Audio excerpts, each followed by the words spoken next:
본 방송에서 제공하는 투자 정보는 투자 판단에 대한 조언입니다. 방송에서 제공하는 주식의 가치, 가격 상승 및 하락에 대해서는 방송사에서 보장하지 않습니다. 실시간 정보 브리핑입니다. 오늘 첫 번째 소식입니다.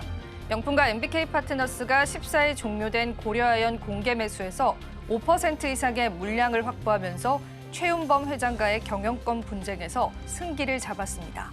이로써 기존 33%였던 지분이 38.47%로 늘어나게 되면서 의결권 기준으로는 약 48%의 수준에 이르게 됐습니다.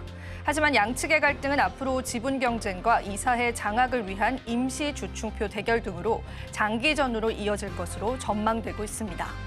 두 번째 소식입니다. 삼성전자 파운드리 사업부가 차세대 기술인 하이 극자외선 노광에 필요한 핵심 소재 상용화를 위해서 속도를 내고 있습니다. 2나노미터 이하의 파운드리 공정에서 TSMC를 쫓아갈 수 있는 원동력을 확보한 것으로 해석되고 있습니다. 하지만 일각에서는 빠르게 TSMC와의 파운드리 격차를 좁혀야 한다는 우려감도 제기되고 있습니다. 세 번째 소식입니다. 정부가 부동산 정책 상품 대출을 운영하는데 2차 보전 비용이 내년 2조 원에 달할 것으로 추산됐습니다. 은행들이 대출 문턱을 높인 상황에서 일정 소득 요건만 맞추면 대출을 받을 수 있도록 설계된 상품에 대한 수요는 급증하고 있기 때문입니다. 2차 보전 비용은 정부 예산에서 지급되는 만큼 가뜩이나 세수 부족으로 어려움을 겪고 있는 대정에 더욱더 부담이 커질 것으로 전망되고 있습니다. 마지막 소식입니다. 11월 미국 대선을 20여일 앞두고 민주당 후보인 카말라 해리스 부통령의 지지율이 이상 신호가 감지되고 있습니다.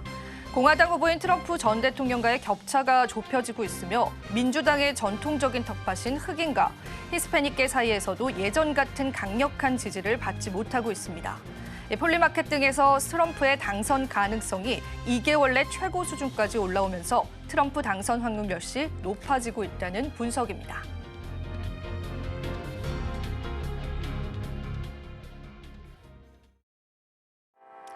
시청자 여러분 안녕하세요. 오늘장 내일장 오늘도 오후장에 인사드리고 있습니다. 자, 오늘 국내 증시 같은 경우에서는 유가증권 시장에서 외국인들의 매수세가 소폭 포착이 되면서 시장이 상승불을 나타내고 있긴 한데요. 시장에 관한 하락도 여전히 열려 있다라는 시선들이 있습니다. 아슬아슬한 줄다리기를 하고 있는 우리 시장이기 때문에 보다 정확하고 또 면밀한 분석들이 오늘 시장에도 필요할 것 같습니다. 자, 오늘도 저희가 다양한 인사이트를 통해서 여러분들과 시장에 관한 분석들 끝까지 함께 해드리겠습니다. 자, 그럼 지금 현재 시장 상황 살펴보시면서 시장에 관한 흐름들 바로 한번 체크해 보도록 하죠.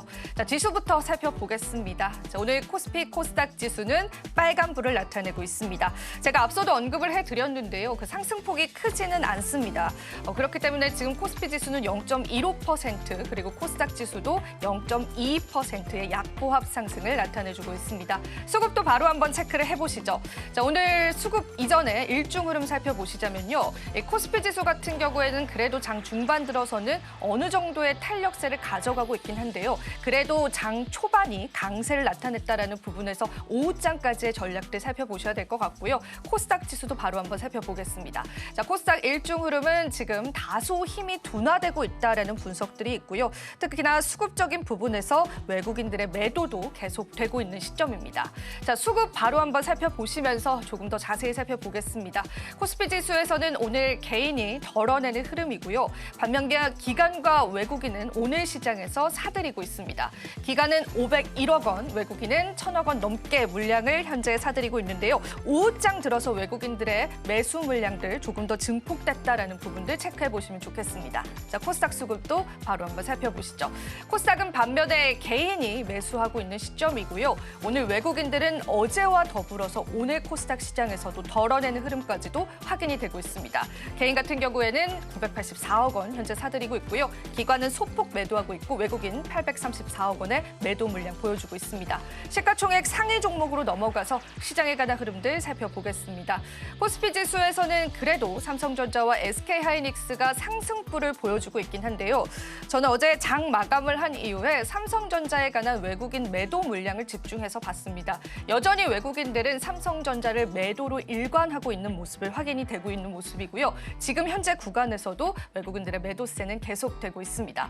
하지만 그래도 삼성전자는 약보합 상승을 보여주고 있고요. 반면에 SK하이닉스는 외국인들이 지금 현재 구간에서 사들이는 모습들 보여주면서 삼성전자와 수급적인 부분에서는 엇갈린 양상들 보여주고 있습니다.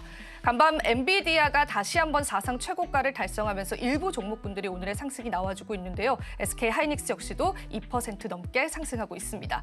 자, 오늘 LG엔솔은 쉬어가는 흐름 보여주고 있고요. 삼성바이오로직스는 개별적인 호재로 시장에서 상승 나와주고 있습니다. 새로운 플랫폼 출시에 관한 이슈들 시장에 부각이 되고 있습니다. 자, 6위부터 10위도 바로 살펴보겠습니다. 자, 코스피 시가총액 6위부터 10위 종목군들은 셀트리온과 삼성전자만 현재 상승하고 있고요. 삼성전자 우선주도 오늘 1.5%의 좋은 탄력 가져가주고 있습니다. 반면에 금융주들은 좀 약세를 나타내고 있습니다. 어제 시장에서 강세였는데요. KB금융과 신한지주도 오늘 시장에서 하락 나와주고 있습니다. 코스닥 시장으로 넘어가 보겠습니다. 자, 1위부터 5위 종목군들 엇갈린 양상들 보여주고 있는데요. 오늘 그래도 제약바이오주들에 관한 상승세가 조금은 두드러지고 있습니다. 알테오젠이 1.90% 상승하고 있고요. 테슬라발 로보택시에 관한 이슈 소멸 이후에 2차 전지 관련주들이 지금 현재 계속되는 약세를 나타내고 있는데 오늘 에코프로 형제들도 일제히 하락세를 나타내주고 있습니다. 자, HLB는 이제 미국 FDA 승인 지연이다라고 하는 악재들이 있었는데 그 악재들을 소화하면서 이러한 하락분들을 다시 한번 상승으로 돌리는 모습이 확인이 되고 있습니다. 현재는 4% 넘는 상승세 보여주고 있고요. 리가켄바이오 같은 경우에는 최근 일본 제약과의 협업을 통해서 주가에 관한 방향성들이 굉장히 긍정적으로 나와주고 있습니다. 자, 이러한 또 이슈들 계속 이어지고 있고요. 그리고 코스닥 6위부터 10위도 살펴보겠습니다. 자, 오늘 휴재를 좀 말씀드려 보겠습니다. ITC에서 이러한 메디톡스와의 판결 승소 소식이 나왔고 계속되는 상승이 나와주고 있는데 오늘 장중에 신고가를 터치하기도 했습니다. 하지만 메디톡스에서 이에 관한 불복을 선언했습니다. 추가적인 항소 가능성들도 야기되고 있는 만큼 주가 탄력들 어디까지 이어질지 함께 살펴보시면 좋으실 것 같습니다. 리노공업도 오늘 시장에서 상승 나와주고 있습니다. 자, 이렇게 해서 저와 함께 또 시장에 관한 다양한 분석들 오늘 함께 해볼 예정입니다. 자, 그렇다면 오늘 시장 저희가 본격적으로 달려보기 이전에요. 또 저희 방송에 관한 투자 고지 드리겠습니다. 투자 판단에 대한 조언일 뿐입니다. 가치 판단과 상승 하락 보장하고 있지는 않습니다. 또한 서울경제TV와 서울경제신문은요. 당사의 브랜드입니다. 최근 당사를 사칭한 피해 사례 늘고 있기 때문에 그 부분도 유의해 주시면 감사하겠습니다. 그리고 저희 방송은요. 유튜브를 통해서도 시청하실 수가 있습니다. 여러분들의 많은 참여 다시 한 번 더 부탁드리겠습니다. 네, 그렇다면 저희 이제 본격적으로 오후장까지 달려보겠습니다. 자, 오늘도 함께해 주실 분 바로 한번 인사드려보겠습니다. KR리서치의 김대준 대표님 함께해 주셨습니다. 대표님 반갑습니다. 네, 안녕하십니까. 네, 오늘 시장도 저희와 함께해 주셨는데요. 그래도 양지수 모두 다 빨간불을 나타내주고 있습니다. 하지만 좀 아슬아슬한 흐름들이다라고 보여지는데 오늘 시장 어떻게 보시는지 한 줄 평으로 한번 들어보겠습니다. 우리 이재영 앵커가 오늘 장에 대한 대답을 방금 전에 해준 것 그랬나요? 같아요. 아슬아슬하죠. 네. 미국 시장의 전체적인 분위기는 좋은 것 같아요. 너무 좋았죠. 엔비디아 고점 돌파하고 그리고 다우 지수나 S&P 같은 경우도 역대 신고가를 갱신하면서 전체적인 시장의 분위기는 미국은 좋은 것 같은데 우리 시장의 흐름은 다소 아직까지는 전반의 흐름이 완전하게 상승으로 전환됐다고 판단하기는 좀 어려운 맞아요. 이러한 형태에서의 모습을 보이죠. 우리 시장도 마찬가지, 미국 시장도 마찬가지지만 지금 거래량과 거래대금이 가장 중요한 시점에서의 시장 키 포인트입니다. 우리 시장만 놓고 말씀을 드릴게요. 우리 시장의 전체 거래대금 측면에서의 최근 내에서의 흐름을 보게 되면 거래소 기준으로 해서 대략 한 8조 원 전후로 해서 거래 대금이 형성이 되고 있어요. 지수가 상승하는, 그러니까 상승을 돌파하면서 연속적인 주가의 흐름이 진행되기 위해서는 한 12억에서 14억 주 정도가 거래가 될 때 지수 상승의 흐름이 연속적으로 보여지거든요. 거래 대금 자체는 줄고 있고 거래량 자체는 아주 준 것은 아니지만 살아 있습니다. 그럼 이거 어떤 내용으로 시장을 읽어야 될까요? 대금은 주는데 네. 거래량은 그렇게 줄지 않았어요. 그러면은 이제 없는 돈을 끌어다가 열심히 투자를 한다? 아니죠. 이렇게 해석할 수 있어요? 시장의 그 주요 그 움직임의 포인트가 대형주, 지수 관련주, 그쪽으로 핵심 우량주가 아니고 네. 중소형주 중심으로 위주로 한 가고 있다. 시장 흐름의 형태가 진행이 되고 있다는 겁니다. 어제 같은 경우에도 SK하이닉스와 삼성전자가 상승은 하긴 했으나 맞아요. 전체적으로 시장에서 수익률을 도모했던 종목의 흐름들은 유리기판주 그리고 PCB 쪽, 전기전자 쪽에서는 이수페스타시스, 맞아요. 자동차 쪽에서는 뭐 화신 같은 부품주. 그러니까 핵심 대형주가 움직여야지만 시장의 전체적인 분위기를 끌어주고 나머지 종목들이 따라가는 형태의 모습이 나와야 되는데 지금은 큰 형님들이 조금씩 쉬면서 약간의 보폭으로 움직이는 형태이고 동생들이 크게 움직이는 형태입니다. 이거는 지수가 당분간에 의해서 크게 뻗어나가지 못한다라는 형태에서의 해답을 읽어낼 수 있거든요. 이러한 모습이기 때문에 지금은 시장이 전반의 기울기가 상향화되어지는 흐름으로 세게 가기 위해서는 우리가 원하는 게 지금 시장에서 분위기가 확 반전되는 네. 흐름 아니겠습니까? 그쵸. 이 흐름이 반전되기 위해서는 거래량과 거래 대금 측면에서의 전반의 흐름이 개선되는 이러한 모습을 나타내야 된다고 생각을 하고 있습니다. 그런데 사실 저희 증시가 이러한 기조를 보여왔던 게 네. 최근은 아니지 않을까요, 대표님? 좀 이전부터 계속 소형주 위주의 상승이 있지 않았을까요? 한 달 내에는? 최근 그랬죠. 네. 근데 시장에서 이런 말씀들을 많이 하세요. 네. 국내장 지겹기 때문에 미국 시장이나 해외 시장에 대한 투자를 해야 된다라고 해서 국내장을 떠난다는 얘기가 맞아, 들리고 있습니다. 많이 네. 있습니다. 그런데 제가 오랜 시간 주시장에 있었지 네. 않았겠습니까? 오래 계셨죠. 네. 이럴 때의 현상과 아주 유사한 시장의 분위기가 과거에도 있었고요. 그리고 국내장이 유독 강할 때도 있었고요. 그때 상황마다 변화의 흐름들이 나타납니다. 지금은 해외장이 좀 더 강한 흐름을 보여주는데 이게 항상 우리 장이 약한 형상에서 모습을 보여주는 것은 아니고 시기가 바뀝니다. 상황이 바뀝니다. 주도할 때도 있고요. 따라갈 때 현상들이 나타나기도 하고 동조할 때도 있는 현상들의 모습을 보여주는데 저는 시장에 오래 있으면서 경험치를 통해서 여러분께 단언해서 말씀드린다라고 한다면 시차는 약간 후행적으로 국내 시장이 현재 움직이고 있지만 조만간의 흐름에 따라가는 동조화 현상을 보여주는 이런 모습들이 나타나기 때문에 국내장을 굳이 떠나실 필요는 없다라고 생각되면서 우리가 좀 지긋하게 시장에 대한 평가와 판단을 통해서 국내 장에 대한 투자가 필요한 시점이 아닌가라고 생각을 합니다. 네. 거래 대금은 줄고 있는데 거래량은 활발하다라는 게 우리 시장의 단면을 보여주고 있습니다. 중소형주, 그러니까 테마주들의 성격을 가진 종목군들 위주로 활발하게 일어나기도 하고 또 대형주, 지수로 움직이는 대형주보다는 이제 중소형주 위주로 또 시장이 움직인다라는 건데 지수가 확 상승으로 반전을 하려면 그만한 힘들이 좀 시장에 아직까지는 더 필요하지 않을까 싶습니다. 하지만 여기서 중요한 포인트는 우리 국내 주식 시장을 떠나지 않아도 된다라는 그러한 이야기들이 조금 가슴에 남는 것 같습니다. 언제까지 우리가 또 기다리면 시장에 관해서 조금 쉽게 대응을 해볼 수가 있을까요, 대표님? 단순하게 미국 시장의 뭐 고점 돌파, 엔비디아의 고점 돌파 나왔다라고 해서 미국 시장이 완전하게 지금 개선된 상태는 아니라고 보고 있습니다. 네, 그래요. 오늘 제가 경제 채널 몇 군데를 보니까 엔비디아에 대한 얘기들을 많이 하시는 많이 것 같아요. 하시더라고요. 네. 왜냐하면 고점을 돌파했기 맞아요. 때문에 신고가 영역에서 이제 새롭게 출발하는 모습에서의 상황이 나타날 것이다. 맞아요. 그래서 이와 관련된 국내 협업사 내지는 수혜를 관련주들? 받을 수 있는 네. 이 종목들이 무엇이 있을까라고 많이 말씀들을 맞아요. 하세요. 그런데 우리가 주식을 투자하시다 보면 우리 이재영 교수도 많이 경험을 네. 하셨겠지만 고점 돌파하고 꺾이는 경우들도 더러더러 많이 있어요. 많죠. 네. 시장에서 이 종목은 고점을 돌파하고 추세가 완전하게 상향으로 되었다라고 확인되는 지점에서의 내용들이 몇 가지가 있어요. 특히 엔비디아를 관련해서 제가 말씀을 드려볼게요.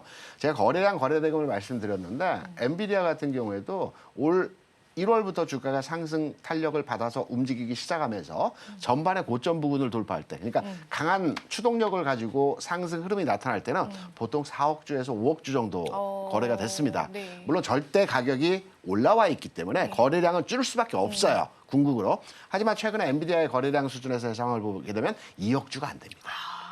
굉장히 적어요. 최소한 절대금액이 올라갔다 하더라도 3억 주 내외의 거래량이 유지가 되어야 되거든요. 그러면 지금의 고점 돌파와 지금의 상승 흐름에 대해서는 아직은 고점을 돌파했지만 이제 새로운 그 전환점으로 지금 안심하고 주식을 살 만한 상황이 아니다. 아직은 아니다라고 우리가 판단해서 엔비디아의 판단을 접근을 해야 될 것 같고요. 두 번째는 엔비디아가 나오는 여러 가지 뉴스들을 보면 블랙웰이 1년치 수요, 네, 완판이 됐다. 네. 뭐 AI에 대한 긍정적 맞아요. 네. 의견들이 뭐 뉴스에 많이 도배를 맞아요. 되고 있어요. 근데 불과 8월 초에 그 전체 글로벌 시장 하락을 했던 여러 가지 요인들 중에 하나가 AI에 대한 거품론이 이때 맞아요. 그때 하락이 불거지면서 네. 글로벌 네. 시장에서의 하락이 크게 나왔거든요. 네. 근데 불과 한두 달 만에 또 좋아졌다? 이거는 이제 상황에서의 해석점이 좀 다르다고 볼 수가 있겠고요. 첫 번째는 거래량이 증대되는 엔비디아의 흐름을 봐야 되고 두 번째는 실적 발표 시즌이죠. 맞아요. 네. 이번 주부터 해서 메타를 포함해서 아마존, 뭐 구글, 뭐 등등등 마이크로소프트라든가 네. 다음 주까지 해서 빅테크 기업들의 실적 발표가 있죠. 그렇죠. 네. 빅테크 기업들의 이번 주 다음 주 실적이 나오고 있어.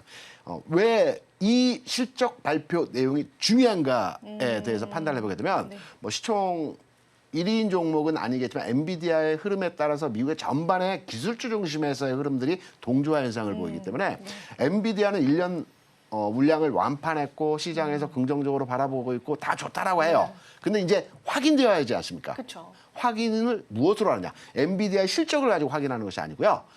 엔비디아로부터 공급을 받는 회사. 그러니까 클라우드나 데이터 센터에 AI 칩을 장착하는 회사들 있지 않습니까? 최대 고객은 아마존입니다. 그리고 오늘 이번 주 나오는 메타도 고객사고요. 그리고 구글, 마이크로소프트 이 회사들이 엔비디아의 고객사들이고 이번에 실적이 나오는 기업들입니다. 그러면 이 기업들이 지난 분기, 연초, 지난해 연말부터 AI와 관련된 데이터 센터 AI 칩을 교체를 했어요. 네. 그러면 데이터 칩에 대해서 막대한 자금을 들여서 칩을 교환했다면 이게 수익성으로 발현이 돼야 되지 않겠습니까? 네. 이게 굉장히 중요한 시점입니다. 네. 그래서 이번 실적이 어떠한 형태로의 숫자가 나오는지 그러면 숫자가 긍정적으로 나오게 되면 엔비디아는 가속 탄력을 더 받겠죠. 그렇죠. 그런데 투자를 해서 교체를 했는데 실적이 아직까지는 좀 그렇게 여유롭지 않다라고 한다라면 우리가 이제 국내 2차전지 업종에 대한 부정적인 의견으로 시장을 바라보는 캐펙스 설비 투자에 대한 부정적 의견 이 내용이 연동되어져서 판단할 수 있거든요. 그래서 가장 중요한 것. 그러니까 시장에서 전체적으로 방향을 완전하게 상승으로 잡았고 안심하고 주식을 사도 되겠다라고 되는 시점에서의 확인 과정은 고점 돌파한 현 시점이 아니고요. 엔비디아의 거래량이 증가하고 그리고 관련 기업들의 실적이 발표되는 내용을 확인하고 투자하셔도 절대 늦지 않을 것이다.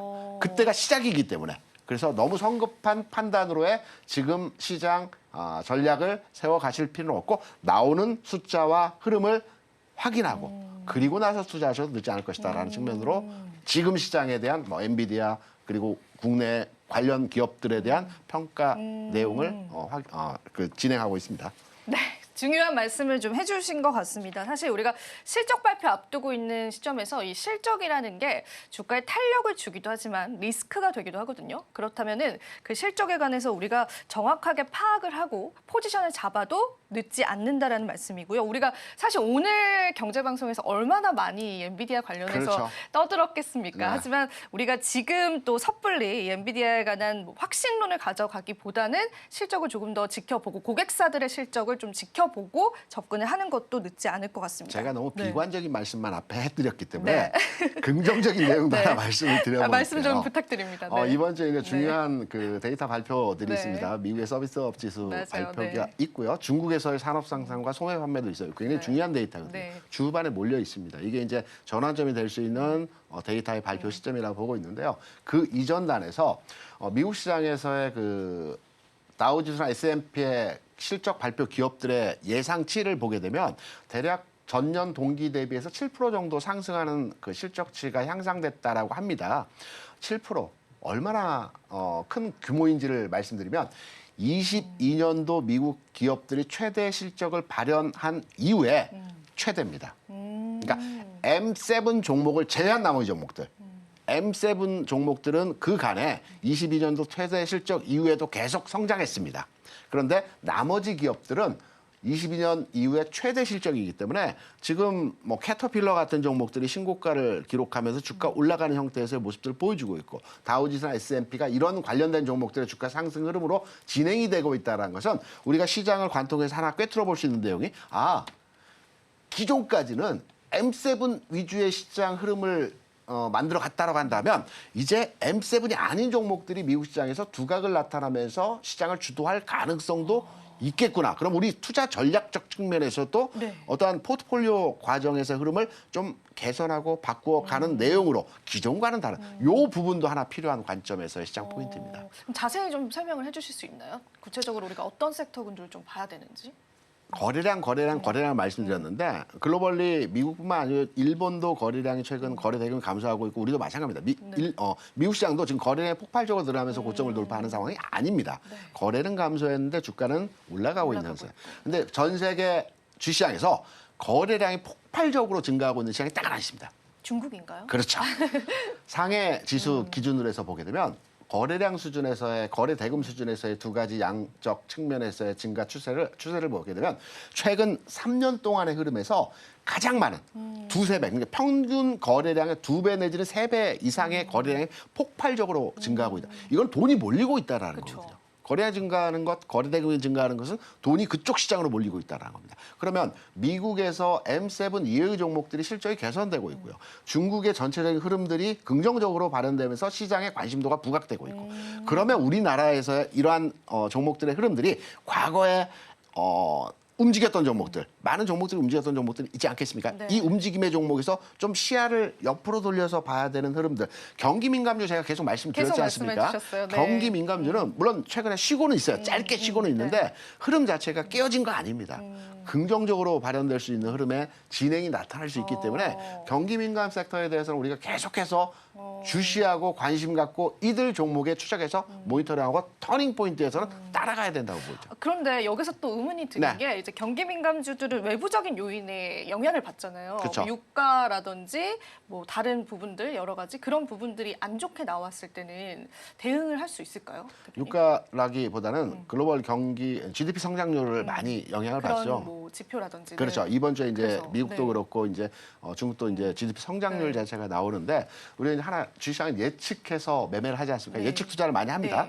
네. 시장이 이렇기 때문에 이러한 형태로의 시장 모습이 진행돼요. 전체적으로 올해 그 IMF나 OECD에서 글로벌 경제 성장률에 대한 측면을 판단했을 때 대략 3% 내외 글로벌 경제 성장률 진행이 된다고 합니다. 지난해 2.8%였거든요. 네. 그러면 전 세계적으로 성장률 자체는 올해 유지되고 진행되는 상황에서의 모습들이 나타날 것이고 그리고 또 하나 키포인트는 지난해 같은 경우는 선진국 중심에 의한 경제 성장이었습니다. 특히 소비 중심한. 그러니까 미국이나 유럽 같은 종목 나라들이 지난해 성장률을 끌어왔거든요. 근데 올해는 생산 중심의 성장률이 진행이 된다고 해요. 뭐 중국이나 인도 같은 나라들의 성장률이 좀 더 괄목할 만한 흐름이라고 예측기관, 그러니까 제가 예측하는 게 아니고 예측기관에서 발표한 자료들을 토대로 해서 판단해 보게 된다면 생산 위주 그리고 신흥국 중심의 이러한 흐름들이 좀 더 긍정적으로 발현될 거고 그러면 제가 앞서 경기 민감주를 말씀드렸던 내용들로 다 귀결되는 내용의 흐름들이라는 점이기 때문에 방향성을 바꿀 때는 바닥에서 천천히 바닥을 바꿉니다. 그리고 흐름이 개선됩니다. 그래서 이 내용 꼭 참고하셔가지고 앞으로 투자에 대해서 도움을 가져가셨으면 하는 바람입니다. 네, 오늘 시장에서 모두들 엔비디아 관련주에 관심을 가지고 있을 때 눈을 돌려서 경기 민감주에 관해서 여러분들 관심을 가져보신다면 또 다른 좋은 전략이 될 것 같습니다. 자, 이어서 저희가 또 다양한 섹터군들에 관한 이야기, 오늘 이슈에 관한 이야기들 준비했습니다. 은혜로운 섹터 바로 이어집니다. 네, 은혜로운 섹터 장은혜입니다. 사료주가 갑자기 장 초반부터 급등세를 보이길래 중동 전쟁이 뭐가 또 터졌나 싶었거든요. 그런데 이번에는 중동 전쟁이 아니고 러우 전쟁이더라고요. 정말 지정학적 리스크가 전 세계적으로 발발하고 있구나라는 것을 다시금 느껴가는 하루였는데요. 어떤 이야기였는지 자세하게 하나씩 살펴보는 시간 가져보도록 하겠습니다. 일단 러시아가 우크라이나의 경제에 타격을 주는 것을 목표로 곡물 수출길이라고 불리는 흑해 항구를 공습 이어가고 있는 이 상황입니다. 흑해 항구라고 한다면 오데사 지역이 대표적으로 거론되고 있는데요. 살펴봤더니 지난 7일부터 11일까지 이 지역에 무려 5번이나 공습을 했고요. 사상자도 이렇게 41명이나 내버리는 상황이 발생하게 됐습니다. 사실 우크라이나는요, 유럽의 빵 바구니라고 불립니다. 이렇게 유럽에도 수출을 정말 많이 하지만요. 그 외에도 아프리카, 중동, 중국까지 전 세계적으로 무려 40개국에 곡물 수출을 정말 많이 하는 국가가 바로 우크라이나입니다. 사실 2022년 초에 러우 전쟁이 발생이 됐었죠. 그때 당시에 러시아가 흑해 항구를 봉쇄를 했습니다. 그래서 전 세계 곡물 가격이 급등세를 보인 바가 있었죠. 그래서 이때 튀르키예가 빠르게 5개월 만에 중재에 나선 바가 있었고요. 그리고 그 결과가 바로 흑해 곡물 협정을 체결하는 것이었습니다. 그런데 너무나도 아쉽게 러시아가 딱 1년 만에 이 협정에서 탈퇴를 선언하고 나가버리게 되죠. 그 이유는 어떻게 됐을까? 러시아가 러시아 함대를 공격했습니다. 그래서 결국에는 이렇게 러시아 함대가 물러나게 됐고요. 다행히도 우크라이나는 항구를 재개할 수 있게끔 되어버렸습니다. 그래서 이 이후로 곡물 수출량이 차츰차츰 늘어나게 되면서 전쟁 이전 수준까지 잘 회복을 하려던 그 찰나에 딱 러시아가 다시금 공습 카드를 꺼내든 것이게 되죠.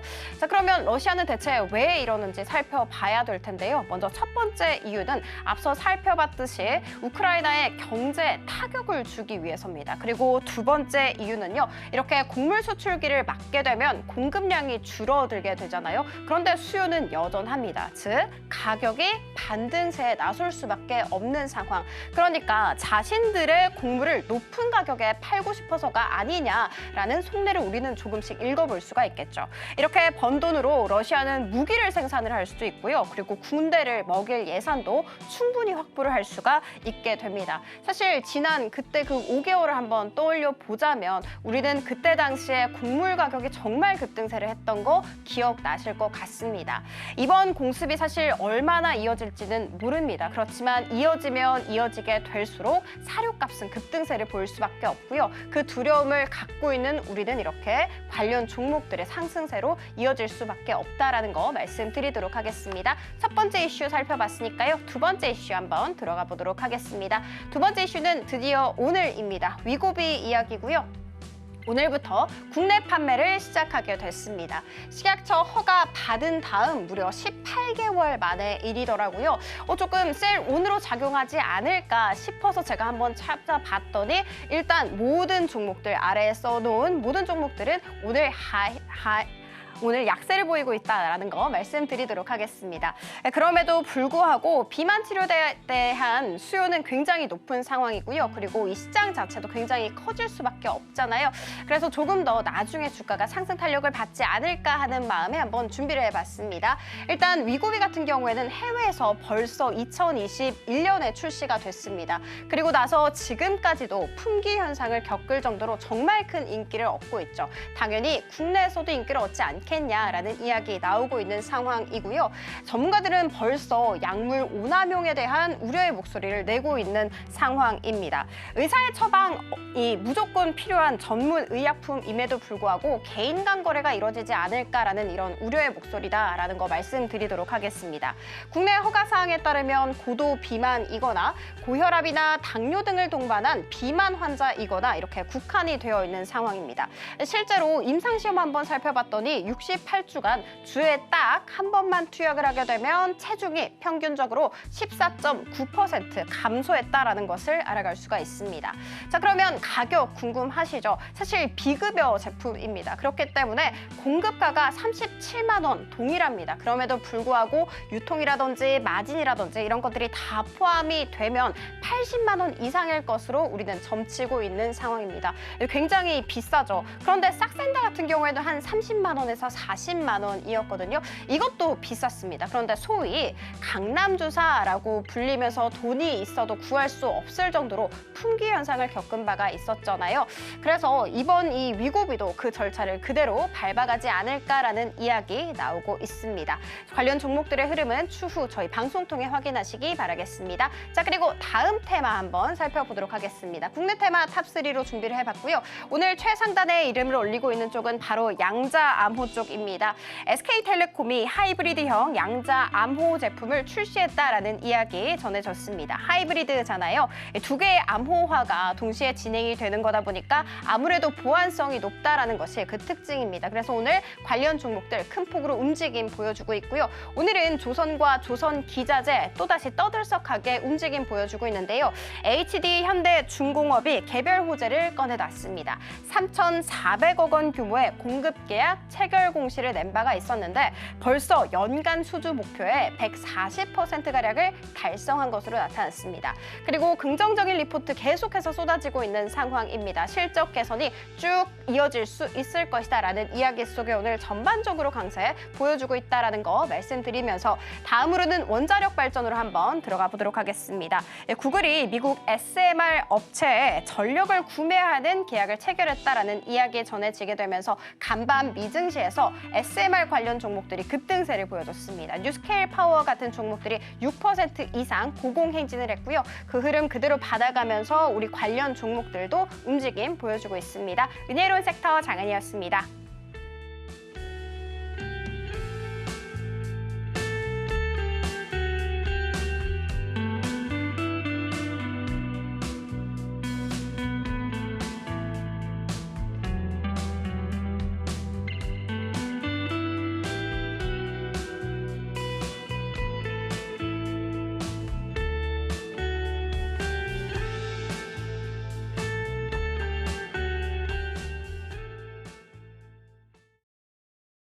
네, 은혜로운 섹터까지 살펴보셨습니다. 저희가 또 시장에 관해서 계속되는 이야기들 함께 나눠보겠습니다.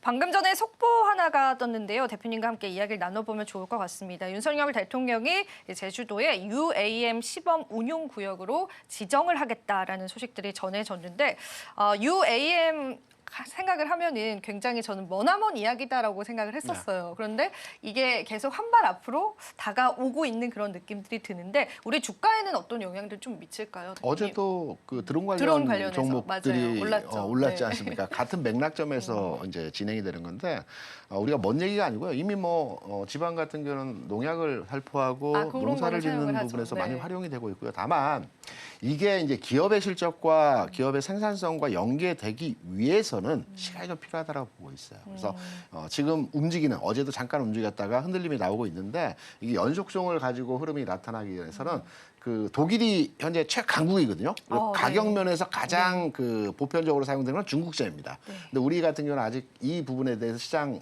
점유율 자체가 아직 크지는 않기 때문에 좀 더 지켜보는 관점이 어떠할까라고 생각을 합니다. 저는 개인적으로. 사실은 저도 이제 이 소식 들려오자마자 이제 주가 차트를 검색을 해봤습니다. 네네. 근데 탄력이 그렇게 아직까지는 좀 들어오고 있다라는 생각이 들지 않기 때문에 아직은 조금 더 지켜봐야겠네요. 그렇죠. 이러한 흐름들은. 네. 자, 그리고 오늘 시장에서 또 저희가 추가적으로 시장에 관한 테마다라고 한다면은 이 양자 암호 관련주들이 또 강세를 나타냈습니다. 네네. 대표님. 사실 SK텔레콤이 이제 양자 암호 관련해서 상용화에 성공을 했다라는 소식들 때문에 오늘 시장에서 강세가 나왔는데 앞서 말씀드린 UAM보다 이 네. 양자 암호가 더 먼 이야기일까요? 일단 어. 상용화에 성공은 했다라고 하는데 너무 먼 얘기고요. 네. 이거는. 그런데 이제 우리가 주가적 측면에서 네, 주가적 테마가 측면에서. 만들어졌을 네. 때 이 주식에 대해서 우리가 투자 관점으로 판단했을 때 어떠할까라고 해석을 해보게 되면 네. 대표적으로 KCS 같은 종목이 이 관련한 내용으로 주가가 움직였어요. 네. 그런데 오늘만 이 해당 재료 가치가 부각되면서 주가 움직인 것이 아니고요.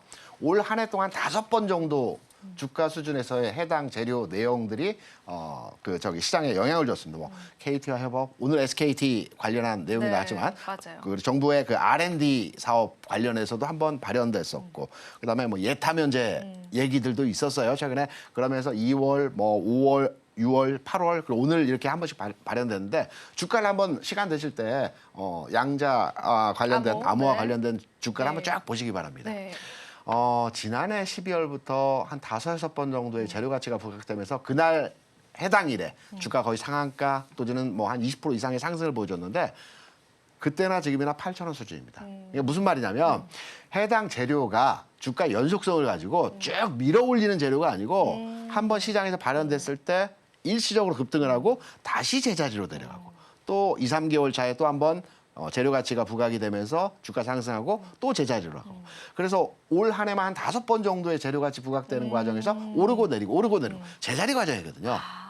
그래서 오늘 뭐 SKT와 협업한다는 내용이 기존에 나왔던 내용보다도 어떤 임팩트 있는 재료 가치로서의 내용이라기보다는 그렇게는 안 보이시는 거죠? 기존에 나왔던 내용들에 비해서 비슷한 수준에서의 시장 강도를 줄 수 있는 재료 가치 부분이라고 생각하고 있습니다. 그래서 연속성을 따져서 현 시점에서 투자 관점으로 접근하기는 늦었다.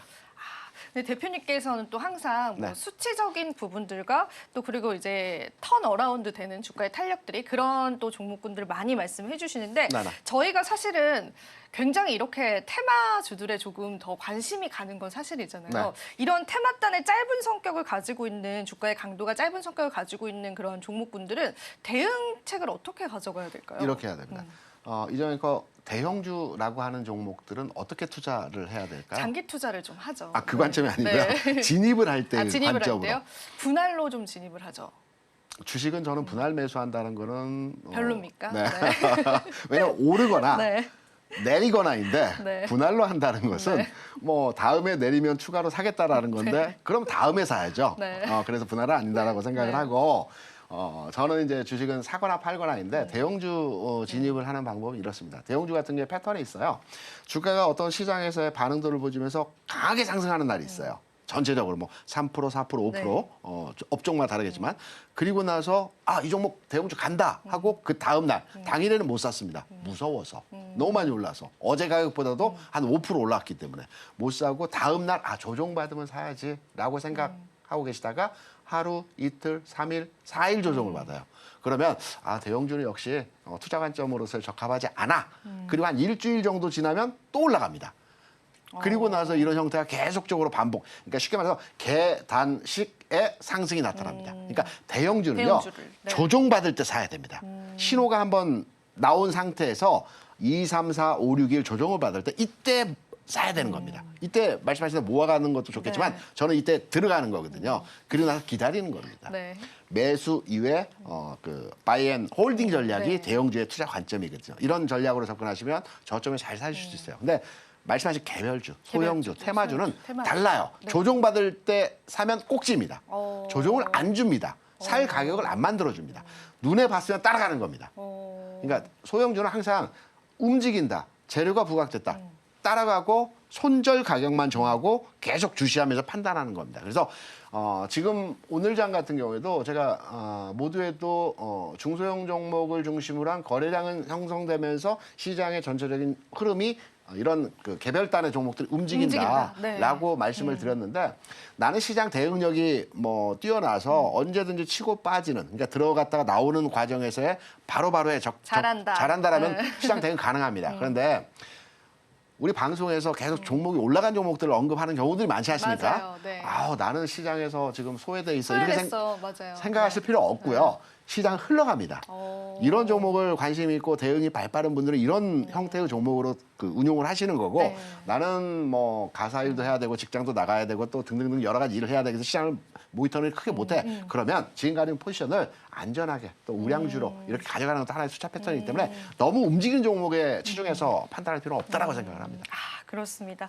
자, 우리가 또 트레이딩 관점에서 잘 대응하실 수 있는 분들만 접근을 해보는 게 좋을 것 같고 오늘 또 양자 암호 관련해서 나왔던 이슈들 같은 경우에는 조금 단기적인 모멘텀으로 여러분들 대응을 해보셔야 된다는 것도 귀담아 들으시면 좋을 것 같아요. 같은 맥락일 것 같네요. 네. 오늘 식량 관련주들 상승하는 것들요. 비슷하게 보시나요, 아니요. 대표님께서도? 이건 또 다른가요? 이건 다릅니다. 오, 그러니까 정말로요? 네. 종목 접근과 테마 재료를 우리가 분석하고 해석하는 관점이 있어요. 이 선구 아니라고 보는 눈이 있어야 되는데 네.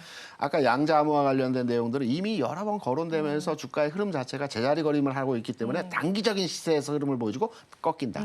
근데 사료주를 보게 되면 네. 앞서 우리 그 은혜론 섹터에서 나왔었죠. 뭐 네. 러시아 우크라이나 항구 관련해서 봉쇄하고 이런 내용으로 곡물가가 올라갔다라고 맞아요. 해서 네. 사료주도 올랐다. 올라갔다라고 해야 네. 되는데 곡물가가 올라갔는데 왜 사료주가 올라갈까요? 당연히 올라가지 않나요? 비슷한 맥락에서? 다르죠. 네. 우리가 이제 3대 곡물이라고 하면 밀, 밀, 옥수수, 네. 대두입니다. 그러면 사료에 대한 부분으로 사료주에 관심을 부각이 되는 것은 대두와 옥수수입니다. 아. 우크라이나, 러시아는 밀입니다. 그래서 그렇네요. 왜 그럴까를 네, 왜 그럴까? 판단해 네. 봐야 되거든요. 그리고 왜 제가 이 사료 관련조 같은 경우는 좀 더 올라갈 수 있다라고 말씀을 그런지? 드리냐면 네. 러시아 우크라이나 문제는 크게 시장에 영향을 주는 내용이 아닙니다. 이미 여러 차례 있었어요. 네, 네. 봉쇄하고 공격하고 뭐 폭격하는 내용들이 있어. 이 내용은 뭐 일시적이거나 시장에 영향을 주는 내용이 아닌데 두 가지 내용이 있습니다. 추가로 제가 말씀드릴게요. 최대 생산지, 미래 최대 생산지는 우크라이나 이쪽이 맞습니다. 두 번째 생산지는 미국이에요. 미국은 겨울밀과 여름밀이 있어요. 북미 쪽은 겨울밀, 남부 쪽은 캔사스 이쪽은 여름밀입니다. 이게 1년에 두 번 이제 지역이 다르면서 생산하거든요. 지난 겨울밀이 이제 뭐 라니냐 온도차 뭐 여러 가지 등등등등 해서 이제 이번에 흉작이에요. 이번에 생산하거든요. 수출하는데 요 그 내용으로 인해서 이제 밀 가격 관련한 흐름들이 식량 위기다라는 뉴스가 나오는 거고요. 그리고 중국도 많이 생산하는데 중국에서 이번에 홍수가 많이 났어요. 그래서 전체적인 흉작에 대한 부분들이 시장에 영향을 주는 내용입니다. 그러면 여기서 딱 한 발 더, 왜 사료주냐? 라는 점이죠. 밀 가격은 그래 흉작일 수도 있고 생산량이 줄어들 수도 있어. 근데 왜 움직임이 사료주에 대해서 부각되는 형태로 진행이 되느냐? 요 내용을 가지고 우리가 해석을 해야 되는 겁니다. 사료주가 움직이는 것은 관련한 가축에 대한 소비가 늘어난다는 거죠. 그럼 가축에 대한 소비가 왜 늘어날까요? 중국 경기 부양 진행이 되는 과정에서 중국에서 소비들이 늘어나요. 경기 부양이 되면 활동량이 많아지고 돈을 많이 쓴단 말입니다. 그렇죠. 중국 같은 경우는 돼지고기를 많이 먹지 않습니까? 네, 제가 고기 많이 아까 먹죠. 네. 3대 곡물가를 말씀드리면서 밀, 대두, 옥수수라고 말씀드렸어요. 돼지들이 대두하고 옥수수가 음식입니까? 먹입니다. 네, 먹이. 그래서 네. 중국에서 가장 많이 키우는 작물이 대두고요. 옥수수도 마찬가지로 사료를 많이 쓰입니다. 그러면 중국의 경기 부양과 중국의 경기 회복에 따라서 이 소비량이 늘어나고 여기에 뭐 가축의 어떤 사료가 많이 수요가 공급될 가능성이 있구나라는 대전제를 판단하시면 될 것 같고요. 그럼 곡물가가 과연 얼마나 올랐는지를 한번 우리가 판단해 봐야겠죠. 확인해봐야죠. 네. 뉴스에서는 곡물가가 막 폭등했을 것 같아요. 막 예전 기억을 22년도 띄어올려 보면 곡물가 올라가면서 원자재가가 올라가고 원자재가 올라가면서 물가 올라가고 그리고 금리가 올랐는데 곡물가가 얼마나 올라갔을까요? 지금 자료가 나가고 있습니다. 대표님. 제가 네. 짧게 설명드릴게요. 네. 밀 가격으로 설명을 네. 드릴게요. 밀은 이제 킬로그램당이 아니고 부셸이라고 해서 네. 옛날 로마에서 이렇게 한 짐 지고 가는 이 24kg 네. 정도 되는 부셸입니다. 이게 이제 평균적으로 농작물 가격은 잘 안 움직여요. 이슈가 있을 때. 한 5불 정도 선에서 쭉 거래가 됩니다. 그러면서 22년도 이런 러시아 우크라이나 전쟁으로 해서 이게 그 5불에서 13불까지 올라갔어요. 쭉 급등입니다. 네. 이게 곡물가에 올라가는 급등이에요. 그러면서 최근 다시 5불대로 쭉 내려왔어요. 한 2년을 두고. 네. 그리고 최근 단기적으로 한 달 반 가격 차를 보게 되면 5불대에서 6.2불까지 한 20% 뭐 가까이 20% 조금 넘게 6.3불까지 올라왔어요. 네. 그리고 나서 최근 4, 5일 조정받고 있습니다. 네. 그러니까 지금 러시아 우크라이나 내용으로 가격이 올라가는 상황 아니에요. 중국 경기가 좋아진다는 내용으로 최근 한 달 사이에 한 20, 30% 올라왔고요. 나머지 그 곡물들도 마찬가지입니다. 20, 30% 올라간 상태에서 최근 4, 5일 조정받고 있어요. 급등의 상승에 대한 조정치예요. 그러니까 러시아가 봉쇄를 했다고 해서 곡물가가 많이 올라갔을 것 같은데 지금 제가 어제 판단한 것으로는 5.8불 정도 하는 것 같았어요. 6점 초반까지 갔다가 5.8불 조정받고 있기 때문에 가격은 안정화되고 그렇게 시장에서 그렇게 움직임이 크게 나타나는 상황은 아닙니다.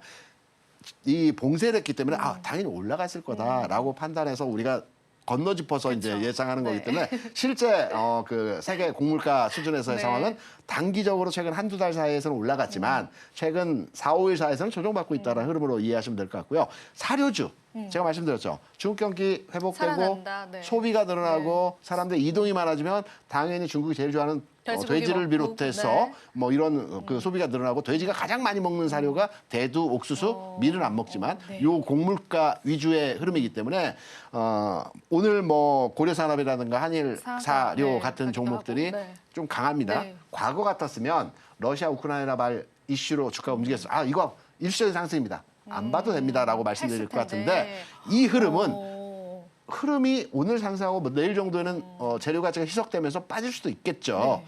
그런 과정에서 우리는 좀 진입을 해봐도 되는 상승치가 좀 더 나올 수 있는 사료의 수요가 늘어나고 중국의 경기 회복과 관련된 내용으로 주가 상승 나타날 수 있는 형태의 것이기 때문에 앞에 말씀드렸던 양자암호와는 좀 다른 다르다. 각도에서 접근이 필요한 내용이라고 볼 수 있습니다. 네, 너무나 저도 이제 귀를 쫑긋하고 들었던 게 시장에 이렇게 재료들이 펼쳐져 있잖아요. 근데 그 재료들에 관해서 우리가 정확하게 분석을 하고 있느냐 그 네. 부분에 관한 의문이 들었었고 그걸 대표님이 너무 잘 구분해 주신 것 같아요. 우리에게 지금 네. 시간이 많지는 않은데 많지 않아요. 네. 비만 치료제도 네. 유효합니다. 아, 비만 재료도요? 네, 유효합니다. 살짝 좀 들어볼까요? 30초. 말씀하시는? 네, 30초 들어볼게요. 네. 위고비가 출시돼서 재료가치 희석 네. 뭐 이제 맞아요. 그렇게 얘기를 많이 끝났다 하세요. 얘기하는 네. 그런데 과거에 그 화이자에서 그 저기 뭐냐 그 저기 남성 저기 비아그라. 네. 비아그라가 2000년 초반에 나왔는데요. 네. 국내에 들어온 거 2014년에 들어왔어요. 그 수입 제한이 되고 네, 있다가 네. 그러면 이때 관련한 기업들의 주가 흐름이 어떠했는지를 판단해 보면 해외에서 수입 제한이 됐거나 해외에서 생산된 그 특징적인 약품에 대한 주가 반응이 있거든요. 네. 이때 한미약품이 비슷한 형태 효능을 가진 약품들을 만들었어요. 이게 88점, 99점 같은 종목들이거든요. 이때 한미약품의 주가가 3만 원, 4만 원, 2만 원대에서 10만 원까지 올라갔습니다. 국내 출시 이후에 주가 올라갔습니다. 굉장히 많이 올라갔죠. 대체 네. 약물에 대한 네. 수요도 있고 생산이 됐기 때문에. 그래서 저는 이번에 비만 치료제 관련한 그 오. 이슈는 좀 더 가고요. 11월에 비만 학회가 있고요. 아, 그쵸. 관련해서 학회도 이 기다리고 내용들이 계속해서 영향을 줄 수 있는 국내사들이 국내용으로 아마 제품을 만들 겁니다. 그러면 여기 관심도 부각되고 주가 올라갈 수 있고 네. 이것도 앞으로 추가 상승 가능한 재료 가치가 있는 내용이라고 볼 수 있습니다. 30초가 지났습니다. 어우 죄송합니다. 네, 농담이었고요. 자, 그럼 저희가 이어서 대표님의 또 관심 종목군도 한번 바로 받아보도록 하겠습니다. 네. 성장 섹터의 흐름이 변하고 네. 있죠. 네. 뭐 오늘 같은 경우에는 그동안에 2차 전지와 그 헬스케어가 핑퐁핑퐁 하다가 오늘 알테오젠이라든가 리가켄바이오라든가 네. 이런 기타 등등의 그 바이오 섹터의 종목도 굉장히 강해요. 네. 그런데 잘 판단해 보세요. 알테오젠, 리가켄바이오가 최근 고점 돌파했어요. 신고가에서 슈팅 구간이거든요. 맞아요. 우리가 보통 우상향 완만하게 움직이다가 고점 돌파하고 신고가형에서 슈팅이 나오는 경우들이 있어요. 그리고 슈팅이 나오고 쉬죠. 그렇다면 최근에서의 그 성장 섹터 내에서 흐름이 조금씩 바뀌고 있어요. 그동안은 이산화탄소 제약바이오가 흐름이 있었는데 제약바이오 내에서 어떤 고점, 그러니까 단기 고점 내에서의 흐름이 나타나고 있고 오늘 잘 보시게 되면 아직 시장에서 크게 움직이지는 않고 있지만 성장 섹터 내에서 이산화탄소 제약바이오 IT 플랫폼 로봇이라고 말씀드렸습니다. 아, 로봇. 네. IT 플랫폼 내에서 네이버가 조금씩 움직임이 이제 바닥에서 막 움직이려고 지금 막 준비하고 있고요. 로봇 같은 경우도 오늘 뭐 올라가다 밀리긴 했지만 어제 오늘 그래 나도 성장주야라고 계속 시장에 얘기를 하고 있어요. 맞아요. 한번 네. 재료만 부각되면 올라갈 거야라고 얘기를 하고 있거든요. 이런 맥락에서 저는 로봇주 봐야 된다고 보고 있고 로봇주에서 뭐 대표적으로 레인보우 로보틱스 로보틱스. 긍정적으로 보고 있고요. 뭐 재료는 우리가 인터넷 찾아보면 많이 나와 있지 않습니까? 네. 그래서 관련한 내용들 참고하시면 될 것 같고 가격이죠. 네, 가격 전략 네. 말씀해 주세요. 네. 우리 이정 앵커가 네. 우리 정해진 시간이 그렇게 많지 않은 것 같아서 계속 아니에요. 말씀하셔서 2분 정도 시간 드리겠습니다. 아 그렇습니까? 네. 그러면 뭐 여러 가지 중요한 내용들을 이제 네. 어필해 드렸어야 네. 하는데 말씀드린 내용이 거의 제가 네. 말씀드리고 싶은 내용에서 흐름이었고요. 네. 저는 로봇주 같은 경우는 지금 현 시점 수준에서 가격 전략도 가능하다고 보고 있어요. 왜? 네. 흐름을 보시면 주가 횡보했어요. 뭐 지수 대비해서 빠지진 않았지만 옆으로 횡보하는 흐름에서의 모습이 진행이 네. 되었기 때문에 네. 다음 타자, 오. 그러니까 제약바이오와 이산화탄소 다음으로 로봇에 대한 흐름이 만들어질 가능성이 있다라는 측면으로 현 시점에서의 가격 전략으로 접근이 가능하다고 보고 있고요. 또 하나 로봇에 대한 저 긍정적으로 보는 내용은 IPO가 계속 예정돼 있어요. 아, 로봇 IPO 네. 관련 기업들. 관련 네. 기업들이 예비 심사를 통과한 기업들 한 두세 개 회사가 되고요. 이 두세 개 회사들이 굉장히 우리가 시장에서 장외에서 관심 받던 기업들입니다. 네. 과거에 이제 엔젤이나 두산이 상장할 때 로봇 관련주가 상장할 때 관련주들이 올라갔거든요. 그러니까 분위기를 동참하는 형태가 로봇 섹터에 대한 전반의 동조화 현상의 흐름입니다. 그러면 10월 말, 11월 초 계속 IPO와 관련된 상장 예정된 기업들이 있기 때문에 이 분위기도 이어갈 수 있을 거다. 아까 비만 치료제, 비만 학회가 있기 때문에 관련 내용으로 계속돼서, 움직임이 네, 진행될 부각이 수 될 있다는 것이다. 네. 형태로의 관심 내용으로 판단을 하셔서 긍정적으로 판단하고 있는 성장 섹터 내에서 순환이 일어나고 있다. 이렇게 판단하고 있습니다. 네, 좋습니다. 저희 로봇 관련주에 관한 관심도 계속 가져봐야 되겠습니다. 자, 오늘도 도움 말씀 주신 대표님께 감사 인사드릴게요. 대표님 고맙습니다. 네, 고맙습니다.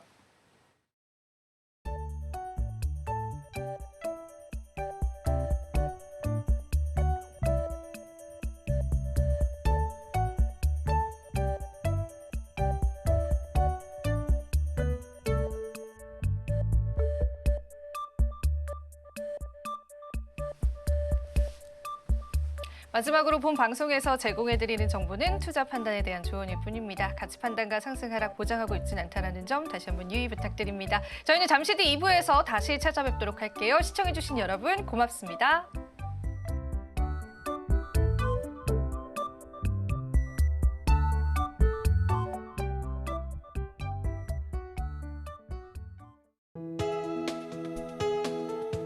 본 방송에서 제공하는 투자 정보는 투자 판단에 대한 조언입니다. 방송에서 제공하는 주식의 가치, 가격 상승 및 하락에 대해서는 방송사에서 보장하지 않습니다.